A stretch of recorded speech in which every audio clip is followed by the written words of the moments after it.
Welcome to my party, we're just getting started. A life is a dream or a nightmare scarring. Hand me a drink cause I think I'm going all in. 안녕하십니까. 송국건의 현장정치 라이브 방송 시작합니다. 자, 오늘도 여의도 국회의사당 주변 그리고 용산 대통령실 서초동 법조타운 모든 곳에서 정치가 이루어지고 있죠. 현장에서 일어나는 정치 상황 생생하게 전해드리면서 동시에 속풀이 이 속에 도대체 무엇이 들어있는지 현장에서 일어나는 정치 속에 한번 깊숙이 들어가 보는 시간을 지금부터 90분 동안 갖도록 하겠습니다. 먼저 한 30분 정도는 제가 아시아투데이 신문 지면을 중심으로 어제 오늘 일어나고 있는 현장 정치 현장에서 무슨 일이 일어나고 있는지 그것을 제가 상세히 속풀이를 한번 해드리겠습니다. 지금 이재명이 면접을 봤죠. 그 일종의 저는 면접 퍼포먼스라고 보는데 이 면접에 또 그러니까 개항을에 출마하겠다고 면접에 또 어떤 이 보관이 하나 있습니다. 그 숨은 게 하나 있는데 그거를 말씀드릴 거고. 원희룡도 어제 공천 접수를 했습니다. 그래서 개항을에서 과연 빅매치가 이루어질 확률이 얼마나 될지 그 부분을 짚어드리고 이 한동훈이 어제 이재명이 기자회견을 했죠. 기자회견을 했는데 이게 정말 기자회견인지 저도 정치부 기자 35년 하면서 수많은 당대표급들의 기자회견을 봤는데 이게 기자회견인지 무슨 뭐 성토장인지 규탄대회를 하는 건지 그리고 또 기자들 질문 태도 이거 정말 중요합니다. 잠시 후에 제가 한번 이 도대체 민주당 출입 기자들이 물어볼 것은 물어보지도 않고 엉뚱한 이야기만 계속 한 부분 그 대목도 한번 살펴보겠습니다. 그리고 이 총선이 이제 70일 남았는데 혼탁 가열 양상 이 뭐 선거 앞두고 혼탁 가열 양상 이것은 항상 있는 말입니다. 항상 있는 말인데 특히 이번에는 우리나라뿐이 아니고 해외에서도 가짜뉴스가 굉장히 문제가 되고 있죠. 가짜뉴스를 전문으로 만드는 이 채널까지 등장을 했다. 자, 이런 부분을 좀 소개를 드리겠습니다. 그리고 2부에서는 두 번째 코너에서는 이슈 집중 회부 그리고 세 번째 코너가 총선 판읽기인데 이때부터는 저 혼자 진행하는 것이 아니고 지난주에 이어서 정치부 기자 경력 30년 김경국 기자 전 국제신문 서울 본부장입니다. 김경국 본부장 지금 정치 평론을 하고 시사 유튜버를 하고 있죠. 김경국 전 국제신문 서울 본부장을 모시고 또 심층적인 대화를 나눌 텐데 돈 봉투 받은 의원들이 지금 송영길 내일 본격적으로 송영길 재판이 시작됩니다. 돈 봉투 송영길. 그런데 그 돈 봉투를 준 사람 돌린 사람들은 지금 구속이 막 돼 있죠. 그리고 윤관석 그 돈 봉투를 만든 사람 또 돌린 사람 어제는 만든 것 가지고 윤관석 의원이 징역 2년을 1심에서 선고받았습니다. 그런데 돈 봉투를 만든 것하고 돌린 것하고 또 다르죠. 현장에 가서 나눠준 쪽은 두 쪽에 나눠줬죠. 두 번에 걸쳐서 한 번은 송영길이 위원장으로 있던 외교통상위원회 위원장실 소회의실 거기서 10명 모아놓고 쫙 한 장씩 줬습니다. 300만 원짜리 돈 봉투. 그리고 두 번째는 윤관석이 국회의원회관에 방마다 다니면서 줘야 할 때 오빠 거기는 챙겨야 돼. 이정건 사무부총장이 이야기했던 호남은 챙겨야 돼. 이런 이야기도 있었죠. 거기에 한 10명 이렇게 해서 한 20명이 소환 대상인데 이 돈봉투 나눠준 데 대해서는 윤관석은 아직 이것은 그 기소 내용이 포함되지 않았습니다. 돈봉투를 만든 것만 기소 내용이 포함돼서 2년을 받았고 돈봉투를 나눠준 것은 추가 수사를 하고 있는데 왜 그러냐. 돈봉투 받은 사람들까지 다 같이 수사를 해야지 기소를 하죠. 자, 그래서 돈봉투 받은 사람 20명이 있는데 지금 3명 겨우 소환 조사했습니다. 그런데 총선을 앞두고 또 7명에게 더 이 소환을 통보를 했는데 7명이 집단적으로 스크럼을 짜서 못 가. 우리 선거 때문에 바빠. 이렇게 했습니다. 그런데 그러니까 집단 보이콧이죠. 사상 초유의 이재명의 민주당에서는 정말 별 일이 다 일어나고 있는 상황인데 이 집단 보이콧을 했습니다. 그런데 그 이유가 있습니다. 왜 집단 보이콧을 했을까? 그냥 생각해 보시면은 자 검찰에서 나를 부릅니다. 그러면은 일반적으로 보면은 내가 지금 돈 봉투를 받은 것이 특정이 돼 있어서 기소가 되면은 일반적인 정당이라면은 정상적인 정당이라면은 그러면 나는 이제 다음 총선에 나가지도 못하겠구나. 공천에서 배제되겠지. 자, 이렇게 일반적으로 생각을 하겠죠. 그러면 어떻게 합니까? 검찰에 수사 협조를 하죠. 오라면 오고 가라면 가고. 왜? 그래야지 검찰이 선처를 해줄 수 있으니까는, 선처를 바라니까는, 이 어떤 뭐 후회를 그러니까 반성의 정이 보인다 뭐 이런 거 있지 않습니까? 그런데 이 사람들은 일반적인 정상적인 정당이라면은 돈봉투 때문에 공천을 못 받아서 다음 국회의원 배지를 달기 어렵다고 판단할 텐데 그렇지 않습니다. 이게 다시 배지를 달 수 있다. 그러면은 내가 이 국회의원이 다시 되면은 그때는 소환을 해도 좀 거의 뭐 갑의 위치에서 소환을 하죠. 그리고 또 혹시라도 구속영장을 청구를 하면은 이재명처럼 방탄, 국회의원 불체포 특권 방탄. 자, 이런 것도 있습니다. 그래서 이 국회의원이 다시 한번 하면은 그렇게 되는데, 말씀드렸다시피 정상적인 정당이라면은 이 돈봉투 받은 사람에게 이 의원에게 다시 공천을 주기 어렵죠. 그런데 이재명은 공천을 준다는 시그널을 하나 보냈습니다. 그 부분도 김경국 본부장과 같이 한번 살펴보겠습니다.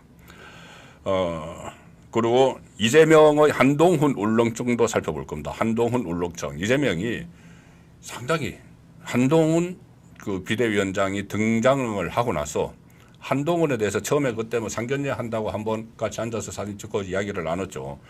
그 이후에 어제 또 기자회견에서 특히 한동훈 위원장에 대해서 한동훈 이름자를 꺼내기를 참 꺼려합니다. 그것이 제가 이 오늘 썸네일에 오늘 제목에 이재명 한동훈 울렁증 이렇게 달았는데 그게 왜 구체적으로 나타납니다. 한동훈만 보면 울렁거리는 이재명의 가슴. 잠시 후에 그것이 어떤 내용인지 설명을 또 드리면서 김경국 기자의 의견도 들어보겠습니다. 한동훈 비대위원장은 거의 매일 도어 스태핑 같은 것을 하고 있죠. 윤석열 대통령이 도어 스태핑을 하다가 MBC 그 샌달 기자 거의 큰 소리 치고 막 하는 바람에 원래 바이든 날리면 자막으로 시작이 됐죠. 도어 스태핑을 중단을 했는데, 자, 한동훈 비대위원장은 매일 도어 스태핑을 합니다. 출근길 약식 기자회견이죠. 그리고 최고위원회의 모두 발언. 보통 이 당에서 최고위원회의나 이런 것을 하면은 처음에 오프닝이라고 있습니다. 오프닝. 이거는 뭐냐면은 회의를 시작할 때, 자, 비대위원장, 지금은 비대위 회의죠. 최고위원회의는 대표. 그래서 회의를 시작을 하면은 처음 시작할 때 기자들이 다 들어와 있습니다. 다 들어와서 또 사진 기자, 카메라 기자, 팬 기자 다 들어와 있습니다. 그리고 보통 이 대표나 아니면 지금 같은 비대위원장이 서두 발언을 하죠. 모두 발언을 합니다. 그러면 거기까지 다 듣고 당직자들이 그 비공개를 하겠습니다 하면은 이제 나가죠. 나가면은 기자들은 다 나가고 최고위원들 또는 비대위원들께 그 논의를 해서 그걸 나중에 대변인이 요약을 해서 브리핑을 하는 그런 형식인데, 한동훈 비대위원장은 아주 말을 많이 하는 것이 아니고, 말을 많이 한다기보다는 정말 기자 입장에서 기사거리가 되는 그런 발언들을 거의 매일 쏟아냅니다. 자, 그래서 오늘도 그 이재명의 기자회견에 대해서 조목조목 반박한 건 어제고, 오늘도 비대위 회의에서 또 주목할 만한 발언들을 쏟아냈습니다. 자, 하나만 먼저 말씀드리면은 이 국회의원들이 세비라고 하죠. 연간 받는 게 한 1억 5천 6천 됩니다. 물론 다른 특혜도 엄청나게 많죠. 그런데 그걸 오늘은 한동훈 비대위원장이 국회의원 그 세비 너무 많다. 줄이자. 어떤 수준으로? 우리 국민의 이 중위계층 소득. 우리 국민 중위계층 가계소득입니다. 혼자 소득이 아니고 가계소득을 하면은 한 500만 원 정도 월 되는 것 같은데, 잠시 후에 제가 자세한 수치도 말씀드리겠습니다. 그러면은 국회의원들은 80%가 깎여버립니다. 80% 깎여버립니다. 자, 그 이야기까지 오늘 나왔습니다. 뭐 아마 이 한동훈 비대위원장은 이거 좀 우스개로 말씀드리지만 이번에 총선 출마 안 하겠다고 했죠. 그러니까 다음에도 국회의원은 안 합니다. 이 윤석열 대통령이 그래 비대위 끝나면은 다시 내각에 와서 국정을 경험해라 이런 이야기를 했다고 했죠. 그래서 이제 저는 그 이야기 들으니까는 후계자로 낙점했구나 그런 생각이 들었는데 어쨌든 한동훈 위원장은 불출마를 선언을 했죠. 그러면은 다음 국회의원은 배지를 안 달겠다는 이야기입니다. 그런데 국회의원들 세비 한 80% 깎아버리면 이 여당 안에서도 좀 반발이 나올 수가 있겠죠. 자기 밥그릇 뺏기니까. 그래서 한동훈 위원장은 내 개인 의견입니다. 이렇게 너무 놀라지 마세요. 이렇게 또 했지만 결국 나중에 이게 선거에서 공약으로 내세워버릴 수도 있습니다. 우리가 먼저 선제적으로 이 국민 눈높이에 맞추겠다. 우리 그 수입 같은 것도. 그렇게 되면 어떤 현상이 일어나냐 하면은 국회의원 한 사람에게 9명의 참모가 있습니다. 그 참모가 4급 2, 5급, 6급, 7급, 8급, 9급, 그리고 인턴 이렇게 있죠. 거기도 좀 그리고 급수도 고추지만 국회의원 보좌관은 처음에 딱 4급으로 들어가면은 무조건 21호봉입니다. 21호봉. 공무원 중에서 4급이 돼서 21년을 근무한 사람, 21년을 근무하고 4급이 된 사람하고 똑같은 월급을 받습니다. 그러니까는 보좌관 1년 차라도 21호봉, 21년 차까지 21호봉, 22년 차 되면 22호봉 됩니다. 그래서 그런 것도 같이 좀 내려갈 가능성도 있다. 그 말씀을 드리는 이유는 한동훈이 던진 화두가 그만큼 파괴력이 큰 내용이 될 수도 있기 때문입니다. 그 다음에 이제 총선 판읽기를 좀 해드릴 텐데, 오늘 세계일보에서 여론조사 결과를 하나 발표를 했습니다. 갤럽에 의뢰해서 상당히 의미 있는 결과가 하나 있습니다.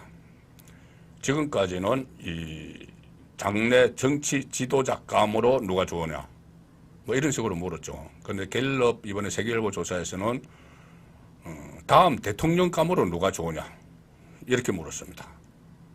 자, 한동훈 그리고 이재명 어떤 결과가 나왔을까요? 잠시 후에 그것을 말씀드리고 또 현재 이 비례대표제 어떻게 될지 이 부분도 한번 짚고 김경국 기자와 같이 짚습니다. 이 대목들은. 그 다음에 국민의힘이 지금 여당이죠. 당을 하나 더 만들었습니다. 왜 만들었을까? 당을.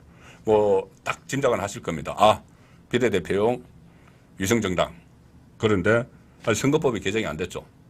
그래서 지금 상황이면은 위성정당이 필요하지만 선거법을 개정을 해서 병립형으로 가면은 위성정당이 필요가 없는데 일단 만들었습니다. 당 이름하고 나중에 좀 잠시 후에 말씀을 드리겠습니다. 그리고 원희룡과 이재명 빅매치 있죠.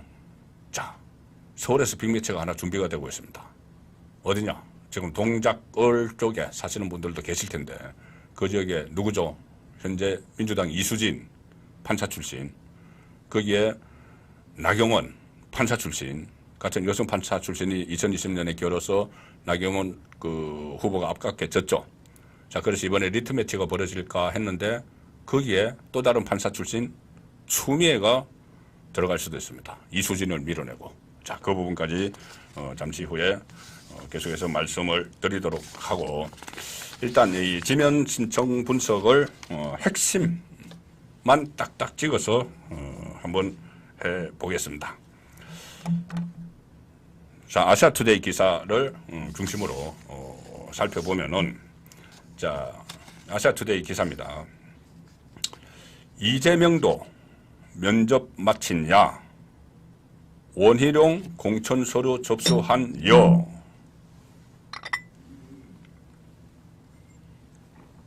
(31일) 공천심사 면접 본 이재명, 공천서류 접수한 자객 원희룡. 원희룡 전 국토교통부 장관은 대장동 1타 강사 이야기가 나왔었죠. 본인이 대장동 1타 강사를 자임을 했죠. 그때 대장동 논란이 한참일 때 대장동의 몸통은 이재명이죠. 자, 이재명 돌덩이 치우러 가겠다. 한동훈 그렇게 이야기했습니다. 그런데 어제 이재명이 명찰 달고 일반 지금 개항을에 민주당에서 예비 후보로 뛰고 있는 사람이 두 사람이 더 있습니다. 이재명 당대표인데 외에 한 사람은 이 계양구청장을 지낸 사람이고 한 사람은 인천시의원을 지낸 사람인데 이 세 사람이 어제 면접을 같이 봤습니다. 이재명도 그 다른 두 사람과 같이 앉아서 면접을 봤습니다. 면접관들 앞에서. 자, 이것이 일종의 퍼포먼스인데 우선 기사 내용을 소개해드리면 이런 겁니다. 4.10 총선을 70일 남긴 가운데 여야의 공천 시기에는 민주당이 다소 앞서는 분위기다. 왜 그러냐면은 이 국민의힘은 지금 공천 신청을 받고 있고 민주당은 공천 신청을 다 받아서 이 예비 후보들을 놓고 면접 심사를 벌이고 있기 때문이죠. 그런데 이 면접 심사 이거 형식적인 겁니다. 전국에 253개 선거구가 있는데 거기 출마한 사람들이 엄청나게 그 각 지역에 뭐 한 4명 정도, 4명 정도라고 해도 1000명 되죠. 1000명. 1000명을 대상으로 그 공천관리위원 한 10명 되는 공천관리위원이 심사를 하니까 이거 그냥 수박 겉핥기인데 이거 형식적으로 하는 겁니다. 형식적으로 하는 건데 물론 거기서 어떤 가려내야 될 사람, 그러니까 친명 지도부에서 가려내야 될 사람 터집을 잡을 수가 있죠. 터집을 잡아서 괜히 그러니까 아마 뻔합니다. 이게 어떤 내용이 뭐 물어보고 답변 공개되지 않는데 한 7, 8분 정도, 7분입니다. 약 7분. 이 한 사람 약 7분 정도 면접을 하는데 아마 그 출연해야 될 사람들, 공천을 안 줘야 될 사람들은 아주 날카로운 질문을 하겠죠. 대답하기 어려운. 그리고 반대는 반대의 경우가 되겠죠. 그래서 이 여야 공천 시기에는 민주당이 다소 앞섰는데 민주당 공직선거후보자 추천관리위원회 공관이라고 합니다. 서울 여의도에서 중앙당사에서 지역구 출마를 희망하는 예비후보 면접 첫날 서울의 중성동을 용산 등 30개 지역구 했는데 인천 계양을 지역구에서 재선에 도전하는 이재명 1.5선이죠. 사실은 재선이 이제 4년을 하고 나서 하는 게 재선인데 지난번 2022년 지방선거 때 같이 실시된 송영길이 자리를 비켜준 그 자리를 했기 때문에 0.5선 보통 이렇게 부릅니다. 국회에서는 그 초선이 아니고 그래서 1.5선에 도전하는 이재명도 두 사람이 이 사람입니다. 그 경쟁자가 있어요. 박성민 인천시의원, 박형우 전 계양구청장과 함께 면접에 참여를 했습니다.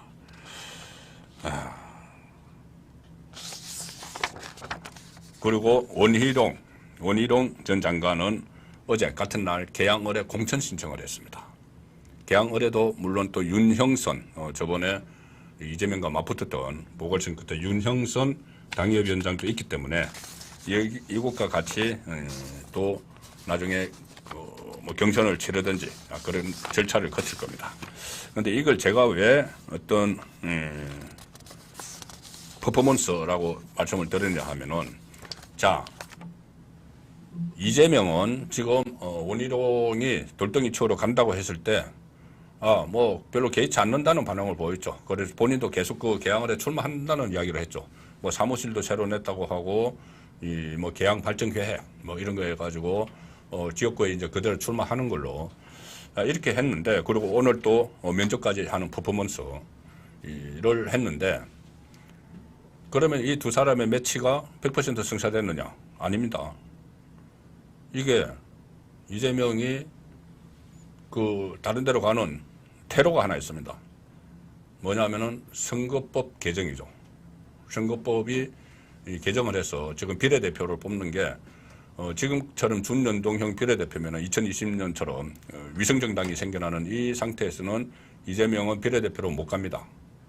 만약에 준연동형 그대로 유지가 되면은 위성정당을 만들면은 이재명은 거기 가서 그러니까 비례대표용 위성정당에 가서 후보가 돼야 되는데 그러면은 민주당 탈당해야죠. 당적을 2개는 가질 수가 없으니까. 그러면 당 대표직도 내려놔야죠. 그 상황이 되기 때문에 준연동형에서는 못합니다. 그런데 이걸 2016년 상황처럼 병립형 이 정당 투표 따로 해가지고 이 전체 정당 투표 비율대로 이 의석을 나눠주는 비례대표 의석을 나눠주는 이 지역구는 상관없이 지금 그 연동형이라는 것은 쉽게 말씀드리면 지역구 의석수하고 비례대표 의석수를 연동을 해서 연동형이라고 하는 겁니다. 그 득표만큼 이 지역구에서 많이 가져가면 비례대표에서 못 가져가게 하는 거죠. 자, 그런데 이걸 그전처럼 병립형, 양쪽이 병립하는 그 지역구와 비례대표가 병립하는 이렇게 바꾸면은 당 대표가 비례대표에 나갈 수가 있습니다. 그러면은 그때 이재명이 상황 변화론을 펼치겠죠. 아, 상황이 변했어. 준연동형 때는 내가 개항을해 가서 출마를 하려고 했는데 이게 이제 이 비례대표로 나갈 수가 있으니까는 그 당대표 유지하면서 그러면 개항을 해서 빠져나가는 거죠. 그 명분은 그렇게 뭐 이야기할 겁니다. 주변에서. 아, 이거 당대표가 개항을에 묵혀 있으면 안 된다. 지원 요새를 다녀야 된다. 또 민주당에서는 이야기 안 하겠지만 은근히 주 3회 재판도 나가야 된다. 주 3회 재판 나가는데 개항을에 발이 묵힐 수는 없지 않느냐. 특히 강적 원희룡이 와 있는데 발이 묵힌다. 자, 이런 이야기를 해서 빠져나갈 거라는 이야기죠. 그 가능성이 저는 충분히 있다고 봅니다. 오늘 제가 아침에 TV조선 방송에서는 그 가능성을 20%라고 말씀을 드렸습니다. 개항을에 그대로 매치가 성사될 가능성 80%, 그리고 선거법을 바꿔서 비례대표로 빠져나갈 가능성 20%. 그런데 이 선거법이 제대로 또 개정이 안 되고 이 상황으로 갈 가능성이 있기 때문에 제가 80%라고 했는데 또 하나 변수가 있습니다. 이게 실제 가봐야 되지만은 이재명이 선거법이 개정이 안 되면은 다른 지역구로 가버릴 수도 있습니다. 다른 지역구. 좀 편한 지역구. 괜히 원희룡 장관에게 이번에 지면은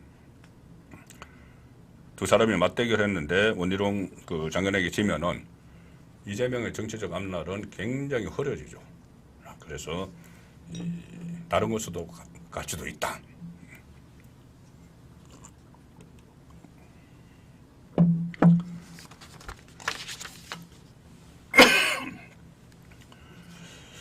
자, 다음 소개드릴 아시아투데이 기사는 한동훈, 이재명을 직격했다. 이재명 직격. 테러가 특정 집단의 욕망, 그런 정치 장사는 국민을 실망시킨다.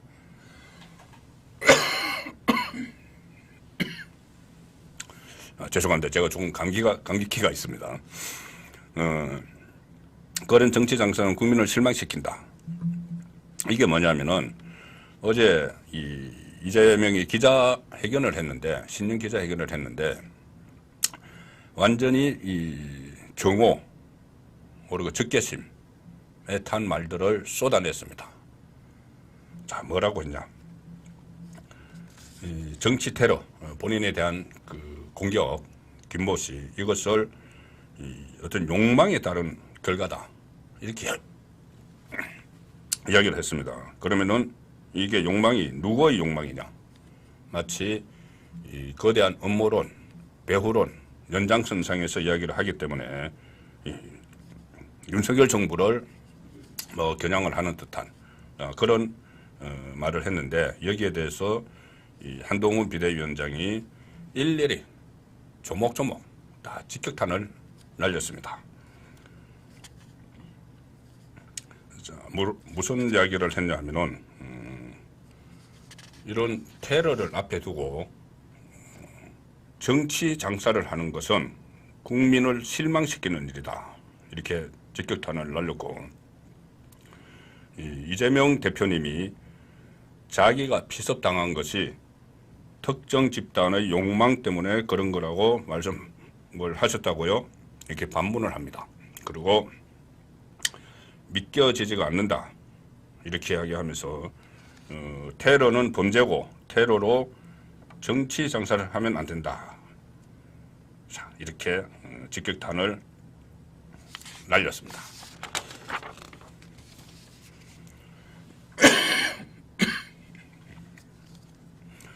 그리고 또 어제 주목되는 것이 어제 수원에 가서 이야기를 했습니다. 수원이면 이 경기도의 중심지죠. 그런데 이 수원에서 이렇게 이재명을 바로 받아쳤는데 이재명이 특히 이 경기도지사를 하면서 법인카드 유용 문제가 있었죠. 그 법인카드 유용을 경기도의 법인카드입니다. 경기도지사 시절에. 그렇기 때문에 수원에서 이 법인카드에 대해서 공개 질문을 던졌습니다. 한동훈 비대위원장이 직접 공개 질문을 이재명에게 던졌습니다. 이 세 가지 법인카드와 관련해서 질문을 던졌는데 첫 번째는 법인카드를 본인이 쓴 게 맞느냐 이렇게 했고 두 번째는 가령 만약에 민주당의 어떤 예비 후보가 기업이나 혹은 국가의 법인카드로 쌈프 사고 초밥 사 먹고 와이프에게 카드를 줘서 쓰게 하면은 그것이 걸리면은 그 사람을 공천할 건가 말 건가. 자, 그리고 세 번째는 이런 질문 안 받고 도망 다니는 게 부끄럽지 않은지도 질문을 하겠다. 이재명에게 하는 말이죠. 왜 법인카드에 대해서 질문을 안 받고 도망 다니냐. 입장을 밝혀라 이건데 이 대목에서 제가 하나 문제점을 하나 제기를 하려고 합니다. 어제 기자회견을 보면서 저는 정말 의아했습니다. 뭐가 의아했는가? 저도 뭐 기자 생활하면서 정치인들에 대한 질문도 많이 하고 또 청와대 출입할 때도 몇 차례 이 전국의 TV로 중계되는 속에서도 청와대 출입 기자로서 대통령에게 질문을 하는 그런 기회도 가졌고 한데 자 어제 기자들이 이 일문일답에서 한 질문 내용이 이런 겁니다. 잘 들어보십시오. 아마 시청자분들께서도 이건 왜 빠졌지 하는 생각하실 게 있을 겁니다. 어제 일단 기자들 질문을 한 내용은 자 한동훈의 자객공천 그러니까는 한동훈 비대위원장이 이 어떤 그 정청래 지역이나 뭐 이런데 뭐 이재명 본인에 대한 그 개항을이나 이런데 원희룡을 내세우고 김경률을 내세우는 이 자객공천에 대한 입장이 뭐냐 이걸 물었습니다. 이거 물을만 하죠. 대표 1년을 하면서 가장 큰 성과는 뭐냐? 이게 기자가 한 질문입니까? 가장 큰 성과가 뭐냐? 양극화 정치 끝내기 보관이 있느냐? 뭐 이건 할 수 있다. 선거제에 대해서는 물었는데 지금 70일 남았는데 아직 정하지 않았다 이렇게 했으면 추가로 계속 물어야죠. 추가 질문을 해야죠. 아니 그러면은 선거제 아직도 70일 남았는데 입장도 안 정했으면은 그때 준연동형 할 때 무슨 뭐 다당제를 뭐 하기 위해서 했다 이렇게 했는데 그거 철회할 거냐 입장이 바뀐 거냐 이런 걸 물어야죠. 근데 그거 딱 끝나고 땡 추가 질문도 안 했습니다. 그 다음에 또 물은 게 통합선대위 할 거냐 이 질문할 만하죠. 민주당 내부 통합 어떻게 할 거냐 중도 표심 공략 방안은 뭐냐 자 이런 거 물었고 출생 기본소득 이야기를 했죠. 거기에 대해서 구체적 내용을 알려달라. 자 이런 질문들 뭔가 빠졌다고 생각하지 않으십니까? 기자로서 이제 기자라고 생각을 하신다면은 보통 때 이제 이재명에게 이제 물어볼 게 기자가 아니더라도 정말 궁금한 것들 있죠. 저는 가장 궁금한 게 헬기 특혜입니다. 헬기 특혜. 그리고 부산대 병원 패싱. 아니 본인이 자기가 이 습격을 당했다고 아까 막 정오 이런 뭐 혐오 같은 이야기를 막 쏟아냈잖아요. 그러면은 그 과정에서 일어났던 그리고 이 민주당이 원래는 이 비섭 자체에 대해서는 정치적 해석을 하지 말자 이렇게 자기들끼리 이야기했습니다. 그런데 이게 헬기 특혜 논란 그리고 이 부산대병원 패싱 이게 막 불거지니 갑자기 이걸 듣기 위해서 본 사안 이것을 가지고 업무론 배우로는 막 하고 있는데 그럼 이걸 물어봐야죠 기자들이. 또 하나 아니 사법 리스크 주 3회 재판을 받고 있는데 과연 선거가 제대로 되는 건지 재판에 대한 입장은 뭔지 사법부가 과도하게 지금 선거 앞두고 재판한다고 생각을 하는지 지금 다시 이 구속영장 청구할 게 하나 남아있죠. 대북송금. 그 보강수사하고 있는 거. 이거. 그리고 조금 전에 한동훈 이 비대위원장이 답답하니까 내가 물어보겠다 했습니다. 그 전에 뭐라고 했냐면은 어제 이런 질문 안 나왔어요. 뭐? 법인카드. 이런 거를 묻지 않은 겁니다. 그리고 이낙연 탈당. 조홍천, 이원욱, 김종민 탈당. 자, 이런 질문이 안 나온 것이 저는 뭐 그 기자 출신으로서 정치부 기자 출신으로서 상당히 의아한데 이게 혹시 사전에 질문이 조율이 됐을까? 조율이 됐으면 엄청난 문제죠. 아니면은 아무런 문제 의식 없이 기자들이 그냥 이재명이 듣기 좋아하는 말하기 좋은 그 질문만 했으면 민주당 출입 기자들이 보통 가서 질문합니다. 그러면은 그것도 엄청난 문제죠. 그래서 어제 기자회견에 저는 상당히 이해한 점이 많다. 그 말씀을 드리고 저번에도 그랬습니다. 저번에도 이재명이 본인이 그 가덕도에서 피습 당했을 때 현장에 있던 기자 28명이었던가요. 그 기자들만 따로 간담회를 했습니다. 민주당 출입 기자들. 그래서 그 현장에 없었던 기자들은 또 부글부글 끓었죠. 따로 간담회를 했는데 그 자리에서도 이 문제가 그거는 바로 나왔어야 되는 문제죠. 그 헬기 특혜, 부산대병원 패싱. 그래서 전국의 의료진들이 막 들고 일어나는. 근데 그때도 이 내용이 안 나왔습니다. 내용이 나왔는데 그것을 브리핑을 안 했는지 모르겠지만 그때는 술에서 브리핑을 했습니다. 어쨌든 이재명의 민주당에선 정말 이상한 일들이 계속 일어나고 있는 그런 상황입니다. 집단적으로 검찰 수사를 보이콧하지를 않나 국회의원들은. 그리고 출입 기자들은 기자회견을 하면서 정말 뭘 물어보고 있는 것인가. 자, 그런 생각이 듭니다. 아시아투데이 사설 간략히 하나 소개해 드리겠습니다. 총선 70일 전인데 벌써부터 혼탁 선거 양상. 자, 가짜뉴스 만드는 사이트가 등장을 했다고 합니다. 그리고 금품수수 예비 후보들 간의 상호 비방, 혼탁 선거 양상이 벌써부터 나타나고 있다. 가장 걱정되는 것은 가짜뉴스인데 인터넷에서는 가짜뉴스 만드는 사이트까지 운영 중이다.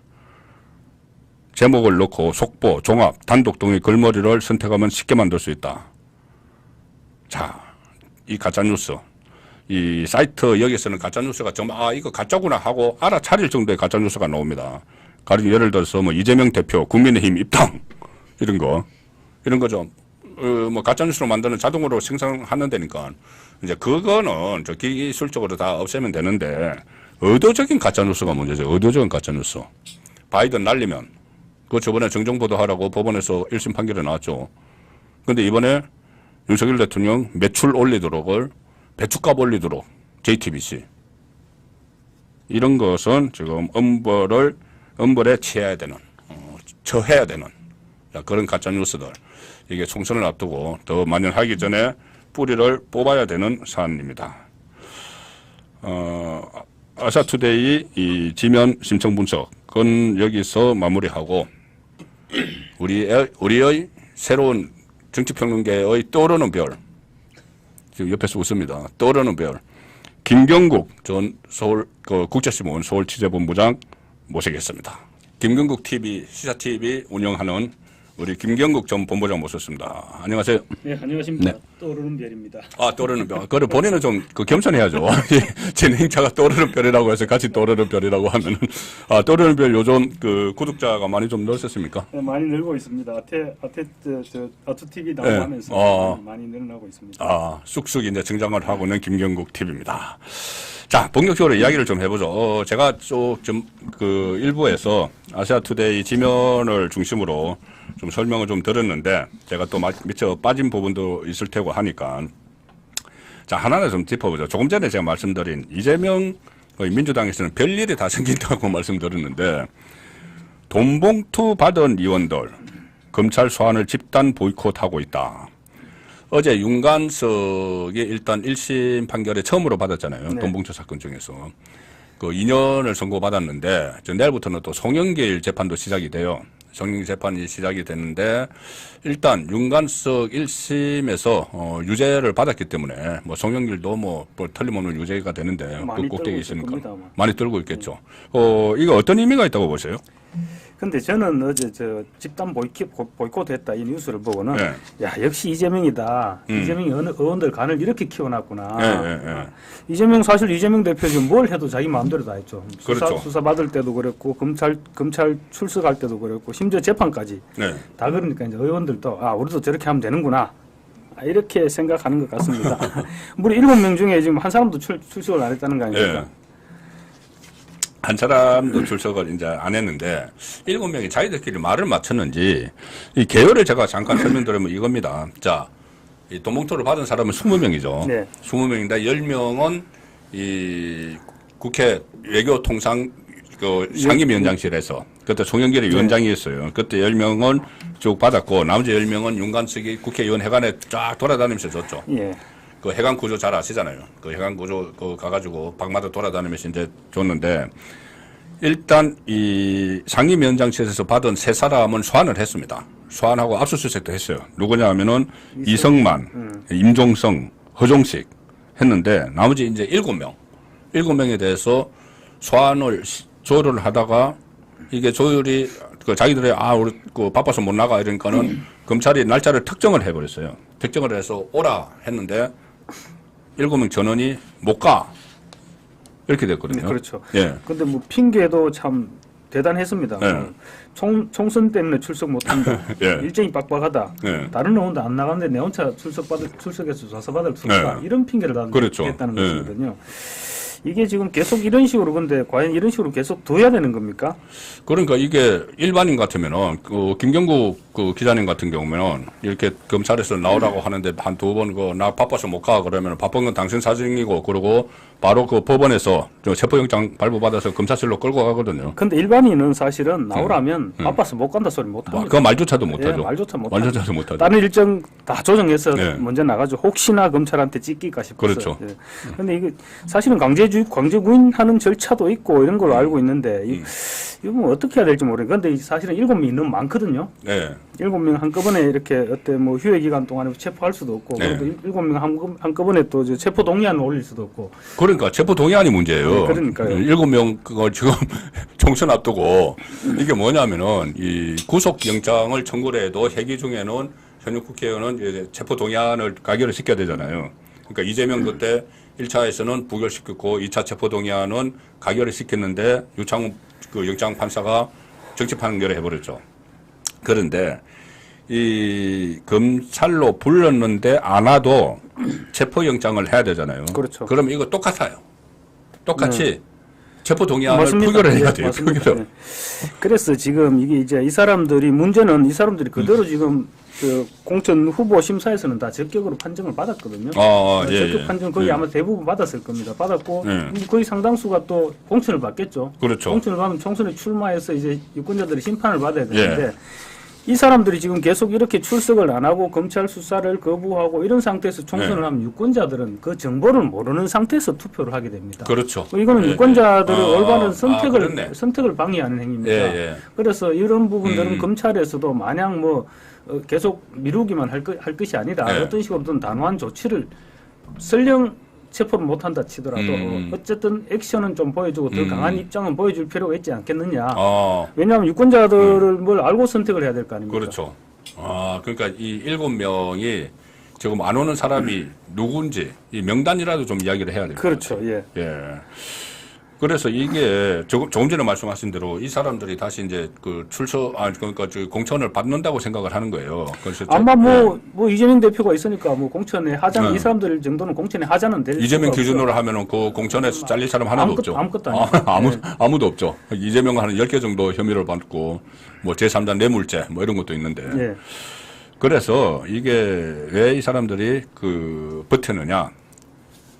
조금 전에 말씀하신 대로 그 가령 허정식 의원 같은 경우는 압수수색도 다 받고 소환조사도 받았는데 1차 민주당이 그거 하지 않습니까? 예비후보 적격심사. 그걸 통과를 해버렸어요. 그러니까요. 이게 기준이 지금 제가 말씀드렸잖아요. 이재명 대표가 있는데 무슨 걱정입니까? 그러니까 이 사람들도 나머지들도 이런 거죠. 그 허정식 그 통과하네? 그러면 우리도 공천 받을 수 있네? 그럼 공천 받아서 금배지를 달면은 검찰도 함부로 못해. 그리고 만약에 국정영장이라도 청구를 하면은 아 우리 방탄복 있는데 뭐 그러니까. 이렇게 되는 거예요. 그 배지 달고 들어오면 또 이제 금방 또 아마 또 방탄 소동이 일어나지 않을까. 그렇죠. 예. 자, 그래서 정말 이재명 체제의 민주당에서는 별일이 다 생긴다.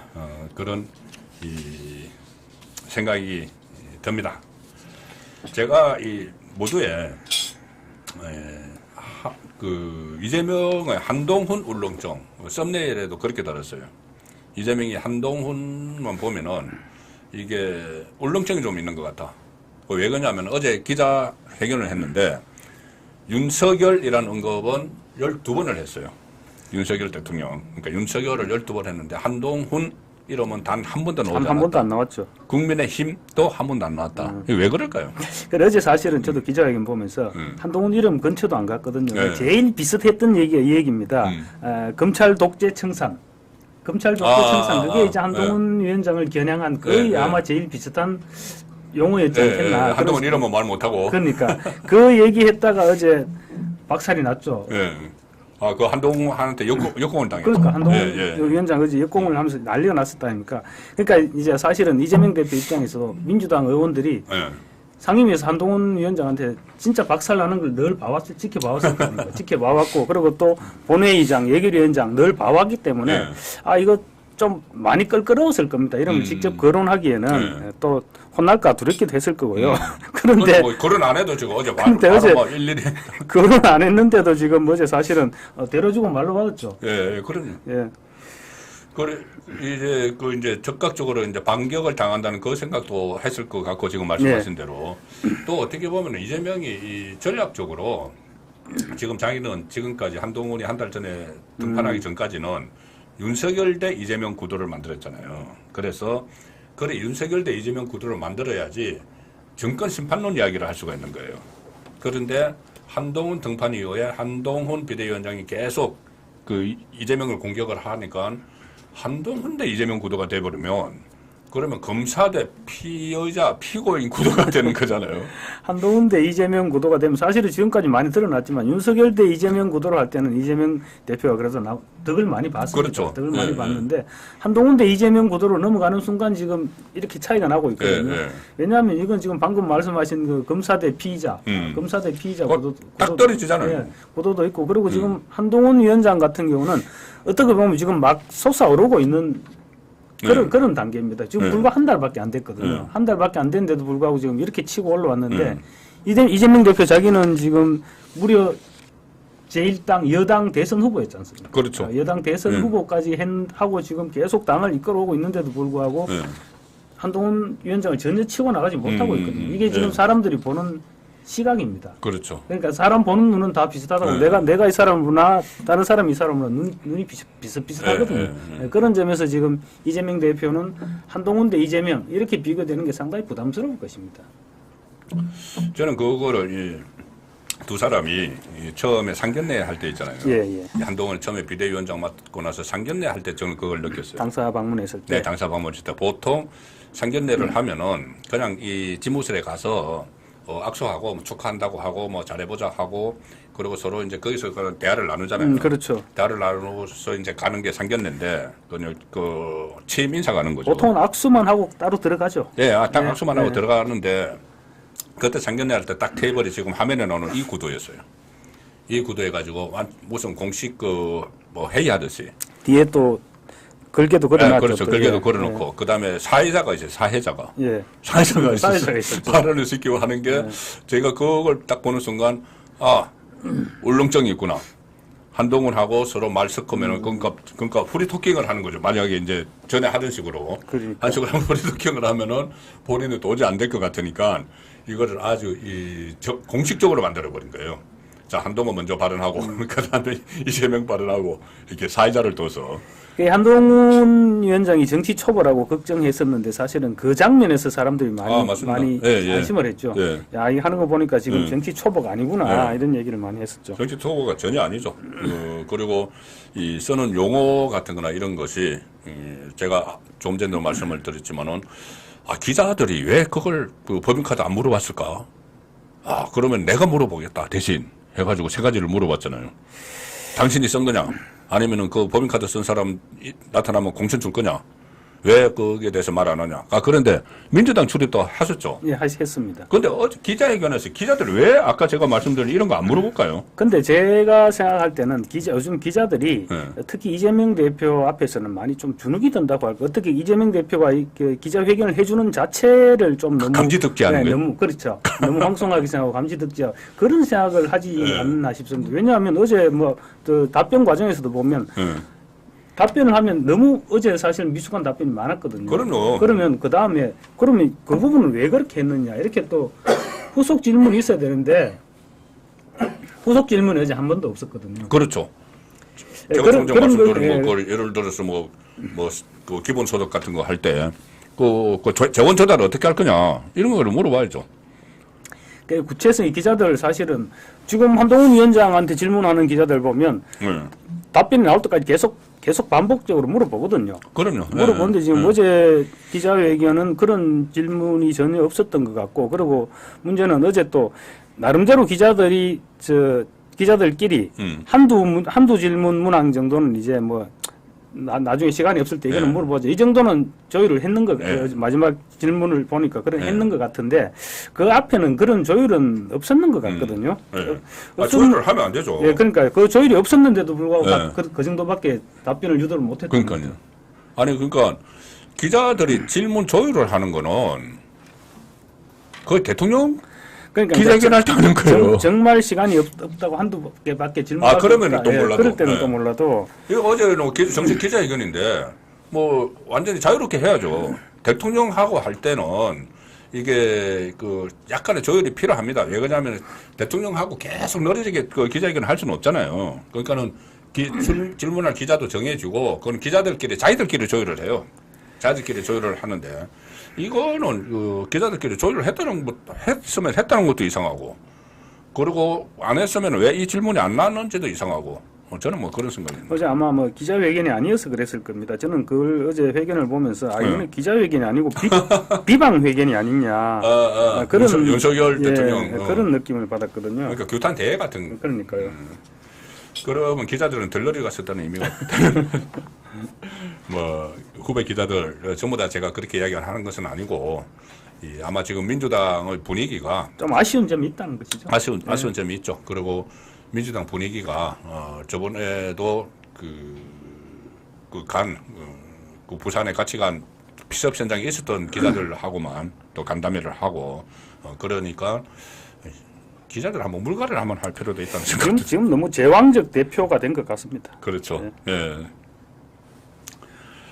한동훈 비대위원장이 지금 어제도 이재명 회견을 일일이 다 반박을 했어요. 제가 조금 전에 이 집중 분석 시간에 전해 들었는데, 테러가 특정 집단의 욕망이라고, 그건 정치 장사다. 국민 실망시킨다. 그리고 또 기자들이 이런 거 저런 거 질문하니까는 이재명 대표는 아무 말이나 막 하던데 이렇게 해요. 아무 말이나 막 하시는 것 같다 이렇게. 네, 막 하시는 것 같다 그래요. 그런 상황은 어떻게 보세요? 이게 보니까 저도 한동훈 위원장이 어제 기자들하고 또 막 얘기하면서 생각을 해보니까 이 사람은 이재명 대표와 상대에서는 정말로 자신이 있구나. 그렇죠. 정말로 자신이 있는 것 같다. 너무나 많이 알고 있어. 그러니까. 그리고 또 검사 시절에는 몰라도 어쨌든 법무장관 하면서 이재명 대표의 재판 검사 수사 과정도 봤을 거고. 그렇죠. 그러니까 재판 과정도 지켜봤을 거고. 아마 이재명 대표 본인보다 한동훈 장관이 위원장이 더 많이 알고 있을 겁니다. 어쨌든 그런 이재명 본인보다 이재명의 범죄 약점에 대해서 저는 자기는 거짓말을 하도 했기 때문에 뭘 이야기했는지 거짓말 많이 하면요 그게 진짜인 줄 압니다. 그런 상황이 있어요. 계속 얘기하면 자기가 그게 진짜 전문용어로 있더라고. 진짜로 생각해야 된다니까요. 이재명 대표 그럴 수도 있을 겁니다. 그래서 이재명 대표 사람 자체에 대한 자신감, 그리고 당신 상대는 나랑 붙자. 괜히 대통령 찝찝거리지 말고 나랑 붙자. 그런 그 의지라 그럽니까? 그런 부분이 확 풍겨진다는 그런 느낌을 좀 받았습니다. 그러니까 이게 한동훈 비대위원장 입장에서도 선거 구도를 한동훈 대 지금 이재명으로 바꾸려고 하는 거잖아요. 그렇죠. 그래서 일단 윤석열 대통령은 이렇게 되면 좀 자유로워질 것 같아요. 본인이 이제 윤 대통령과 지금 민생 뭐 토론회 지금 6차, 7차 이렇게 하고 있잖아요. 그런데 좀 전념할 수 있는 그런 상황도 좀 만들어주는. 그래서 이제 윤석열 만약에 이제 뭐 지난번에 뭐 따로 말씀을 안 나누셨다니까 그런데 만약에 이제 윤석열 2시간 대통령하고 37분 2시간 37분 중에 따로 뭐 독대를 할 게 없었다고 하는데 만약에 그런 독대가 있었다면 그래 이제 한 위원장 당신은 정치해라. 국정 운영은 내가 할게. 이런 식 정도의 조율 정도가 있어도 괜찮은 부분이거든요. 그렇죠. 그래서 그런 부분들이 좀 아쉽기도 하고. 그래도 이재명 대표 입장에서 볼 때는 한동훈 위원장 저렇게 계속 지금 원투펀치 날리고 잽 던지고 하니까 엄청 피곤할 겁니다. 아마 이거 피할 수도 없고. 그리고 맞대응하면 손해고. 맞붙으니까 논리에서 밀리거든요. 다 밀리죠. 예, 그러니까 지금 아마 굉장히 앞으로도 피곤한 싸움이 될 겁니다. 앞으로도 계속 이제 또 계속 이렇게 윤석열 대통령만 막 공격을 하겠죠. 그리고 한동훈 위원장이 보니까 다시 이제 반격을 하고. 그러니까요. 한 위원장이 굉장히 사고가 유연하더라고요. 어제도 보니까 지하철이 아니지 경기도 지금 뭐 광역 뭐라 그러죠? 광역 뭐 교통체계? 예, 광역 교통체계 광역 부분도 있고 그리고 또 경기도 자체에서는 경기북도와 경기남도로 그게 민주당 주장이죠. 그렇죠. 민주당 주장도 지금 한동훈 위원장 그것도 우리 받아들이겠다. 지금 그렇게 오늘 아침에도 얘기를 했었고 어제도 얘기를 했고 그런 부분 보면 이게 사고가 좀 많이 유연하기 때문에 이재명 대표 입장에서는 상대하기가 많이 끌끌올 수밖에 없는 그런 상황이 될 것 같습니다. 그리고 특히 기억하시겠지만 한동훈 법무부 장관 시절에 국회 본회의장에서 전 국민이 지켜보는 가운데 2번이나 이재명을 왜 구속해야 되는지를 읽었어요. 처음에는 그 대장동을 휴대전화 영업사원에 빗댄 이야기를 했잖아요. 100만 원짜리를 자기 아는 사람한테 10만 원에 팔아먹고 90만 원은 빼돌려놓고 이 10만 원 벌어왔다. 이런 이야기 한다. 그리고 이 두 번째 할 때는 계속 민주당에서 증거 내놔라. 증거도 없이 왜 안 하냐 하니까 자 증거 목록 이만큼 가져와서 지금부터 증거 목록 읽겠습니다 하니까 그때 또 난리를 쳤잖아요. 깜짝 놀랐죠. 화들짝. 이것을 중단시켰잖아요. 결국은. 결국 못했죠. 그러니 이재명이 모든 것을 다 파악을 하고 있어요. 이재명 대표 어쩌면 트라우마가 있을지도 모릅니다. 그렇죠. 그리고 또 어제 이 정치 장사라고 이야기를 했잖아요. 이거 뭐 테러 가지고 이렇게 이야기하는 건. 그런데 그 이야기를 딱 들으니까는 야 법무부 장관 시절에는 이재명을 인허가 장사라고 이야기했거든요. 인허가 장사. 그러니까 성남시장 시절에 뭐 대장동, 백현동 다 하면서 이제 인허가 가지고 장사를 했다. 그런데 이제 이 정치인이 되니까 이제 정치 장사한다. 이렇게 또 표현하는 것도 좀 절묘했다고 봅니다. 이재명을 쏙쏙들이 봤을 거 아닙니까? 그렇죠. 속속들이 본 한동훈 위원장 입장에서 이재명 쉽게 말하면 사람같이 보였겠습니까? 그럼요. 그 많은 범죄 혐의들 이런 거 보면 오늘도 뭐 비슷한 얘기를 했었거든요. 어떻게 혼자서 그 많은 그 범죄를 다 저지르는 맞아요. 한동훈 그 비대위원장이 거의 도어 스태핑을 해서 우리 기자들 입장에서는 정말 그 거리가 있어서 참 좋아요. 기사거리. 그렇죠. 기사거리가 유튜버들도 거리가 있어서 좋죠. 그렇죠. 유튜버들도 저도 그렇고 뭐 김경국 본부장도 그랬을 거고. 그러니까는 이 때거리가 없으면은 굉장히 고민하거든요. 기자들도 고민하고 유튜버들도 고민이죠. 사실 기자들은 때거리 많은 거는 고민이 아니고 때거리 없을 때가 고민이죠. 없을 때 고민이죠. 근데 없을 때 막 고민하다가 취재하면 거기서 특종도 나고 그래요. 보통 때는 이제 취재 잘 안 하고 그냥 막 때거리 막 주면 뭐 보도자료 같은 거 주면은 그런 말씀하시니까 요즘 그래서 기자들이 아마 특종을 좀 덜 쓸지도 모릅니다. 지금 때거리가 워낙 많으니까. 한동훈 발 때거리 오늘도 나왔습니다. 한동훈 발 때거리. 오늘도 뭐 기자들 만나서 한 이야기도 있고 비대위 회의에서 한 이야기도 있는데 좀 이런 말 했어요. 국민의힘에서 이재명 같은 분이 공천을 신청했다면 절대로 공천받지 못했을 것이다. 민주당의 공천 시스템은 이걸 적격이라고 판정을 한다.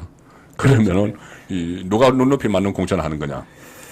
자, 이런 발언들. 그런데 오늘 한 위원장이 비대위 회의에서 이재명 대표 지금 그 뭐 죄목이라 그럽니까? 하나하나 다 나열했고. 혐의들 맞아요. 혐의들. 공금 법카 횡령. 자, 공금 법카 횡령. 만취 염주운전. 만취 염주운전. 그 면허 취소 수준. 혐오 욕설.